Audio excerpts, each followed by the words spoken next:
கேள்வி எல்லாம் கற்பனையான கேள்வியை தான் நான் பார்க்குறேன். நடவடிக்கை எடுப்பாங்களா, எடுக்க மாட்டாங்களா?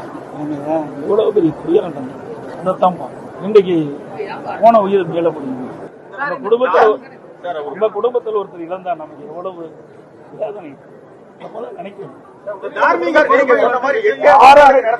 அரசியலுக்கு அப்பாற்பட்டு பேசணும். தயவு செய்து அரசியல் இது எந்த இடத்துல தவறு நடந்தது, அதை எப்படி என்ன காரணத்துக்கு நடந்தது, இதைத்தான் நாம் அலசி ஆராய்ந்து அதற்கு ஒரு இறுதி வடிவு கொடுக்கணும். இனி எதிர்காலத்தில் இப்படிப்பட்ட நிகழ்வு ஏற்படாதுன்னு பார்க்க வேண்டும். இதையெல்லாம் பார்க்க வேண்டும். இதை விட்டுவிட்டு இது இப்படி நடக்குமா அப்படி நடக்குமா இதுக்கு இதையெல்லாம் பேசுவது இந்த இடத்தில் சரியாக இருக்காது என்பது என்னுடைய கருத்து.